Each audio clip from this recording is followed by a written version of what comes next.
I need to be very grateful and feel a little guilty that the circumstances of so much adversity as a child, of being an immigrant, not speaking the language, getting picked on for that, being terrible at school, not being great at sports, that because my entire childhood was adversity, that I fell in love with losing.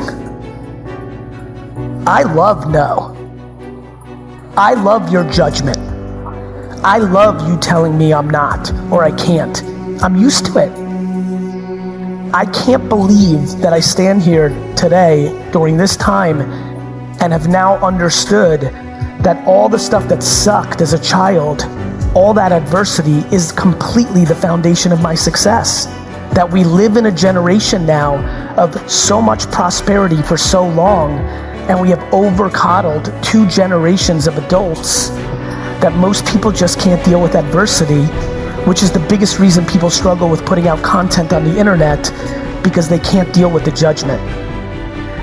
So many people here know exactly what to do to have a much happier life and don't do it because one account that's anonymous makes fun of them and they can't move forward. That is interesting ass shit.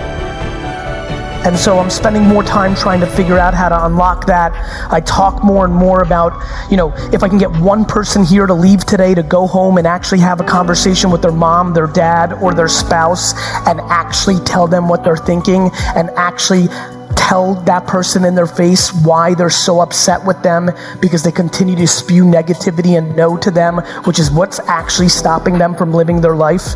If I can get one person to do that here, that would be a good use of my time in New Zealand on this trip, right? So to me, that's what I think about. I think about why am I so, today I spoke to 3 separate people, 2 employees and a friend, who were completely incapable of being the bigger person in every situation. I push so hard for them to be the bigger person.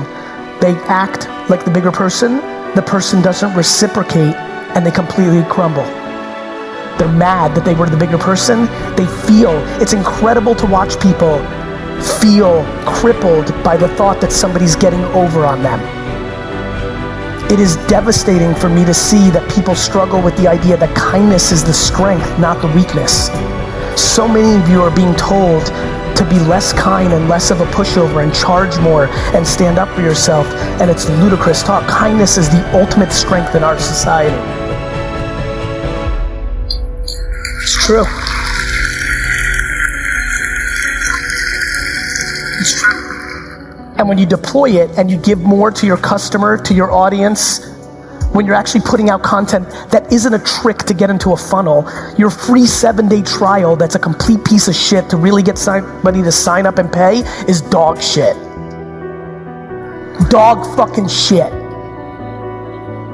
When the intent of what you do is selfish, you will lose. And here's why. I don't know if you've heard, but now there's a thing called the internet.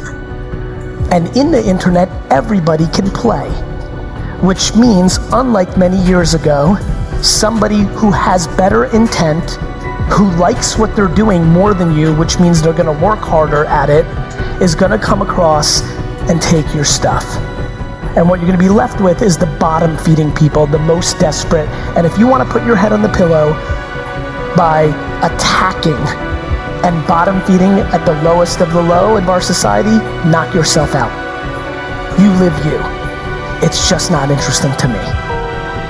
I know you talk a lot about college debt. Yes. But here in New Zealand, our first year of university is free. I heard. With that, would you encourage more young people to try uni? Or are their pursuit of business or in creative fields more important to delve into as soon as possible? It comes down to self-awareness. For a ton of kids, that first year in uni is exactly right. And for other kids, it's right for them to go and do their creative journey, go travel to America, start a side hustle. The biggest thing I'm worried about when I talk about my real disdain for the American school system is that means you have to be the alternative is you have to be an entrepreneur. It's just not true. I think a lot of people should go work and not collect debt and have a head start, because American colleges with all the debt they have don't mean jobs anymore like they did in the 70s. When you have something for free, Just because it's free doesn't mean it's good. Yeah. You know, and so it seems right, but it could be a complete waste of a year. And when you go into a system that you shouldn't be a part of, and you see people that are part of a system and it is right for them, it actually often leads to a lot of insecurity. You know, people start asking, why is everybody else here at uni having a great time? And I hate it, which gets them into a dark path. So I think it's a self-awareness game.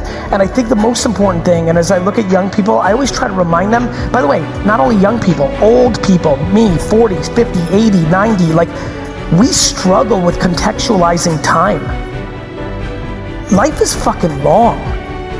Like, as much passion as I have for 20-year-olds, I have way more passion for 50 and 60-year-olds because they're thinking about wrapping it up and they're not even halfway home. The fuck are you, who here is between 50 and 60? Like, you know, we grew up in generations where that was like, you know, up there. Like, but meanwhile, you fuckers are gonna live for another 30, 40, 50 years. The fuck are we wrapping up? We're at fucking halftime. I mean that. And we need to think that way. Everybody's winding it down, playing defense, wrapping it up. Let's go on triple offense. You're in the prime now. You know what not to do. And you've got half your fucking life in front of you. So your 1 year of going entrepreneur or going uni, or, you know, is not going to mean shit. Yeah. It's the answer is right to all of it. Yeah. What would you recommend for the young people who are figuring out their thing in life, who are also overwhelmed by the number of things they try and the number of information and courses they consume? They need to play out the game of judgment. This is a game of judgment. It's not overwhelming if you didn't worry what anybody thought. Bless you. Can I take a photo of you, with you as well? Only if you sit with me on this question for a second. Okay, sorry. No, it's okay. Too excited. There is no right answer. People struggle with decisions without realizing they would never know what the other outcome would be. I make decisions every day in 1 second because I know that I won't know the other thing. Let me give you an example. I famously passed on Uber twice in the angel round from one of my best friends. The worst financial decision I've ever made. I missed, if I wrote my normal check, and I was writing plenty of checks then, I would have $500 to $800 million in my bank right now, right? It doesn't even cross my mind as a loss, because where I go in my mind, because this is how real life works, is if I did write that check, over the last 5 or 6 years, my brand would be even bigger, more known for such a great phenomenon. I would have been on different places, invited to different places. And in one of those times, I might have had to go to China to give a speech, and while I was crossing the road, get hit by a bus and die. No, I mean this. I'm fascinated by people's inability to not understand this shit is not binary, right? You might have picked the wrong person to marry, but the other person might have gotten cancer, and that devastation might have put you in life's depression. Like, there's so many variables. I don't understand why people think like it's one way or the other. It's just, life is gray. This shit is not black and white. It's easy to make a decision with all these choices and information. Pick one. Okay. Thank you. So I know you're a big advocate for eating shit for a couple of years so you can have caviar for the rest of your life. Yes. But you're also a huge advocate for happiness over money. Huge. So my question for you is, as a 20-year-old, I'm pretty young, got my whole life in front of me. Yeah. Would you recommend picking progression or happiness? Happiness. Happiness is progression. Okay. Got it? That's the confusion, brother. The question was confused. Happiness is the fucking progression. What progression? Title? Extra zero in your bank account? Buying dumb shit? Happiness is the fucking progression. Okay. Thank you. You're welcome. Can I grab a photo?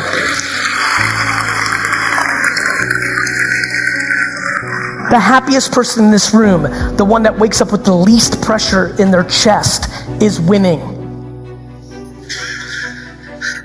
Is winning. You know who's losing? The one who's so insecure that they're desperate to cheat, to make money, to buy shit, to impress people they don't even like. We need to change the fucking game. We need to change the conversation. Enough.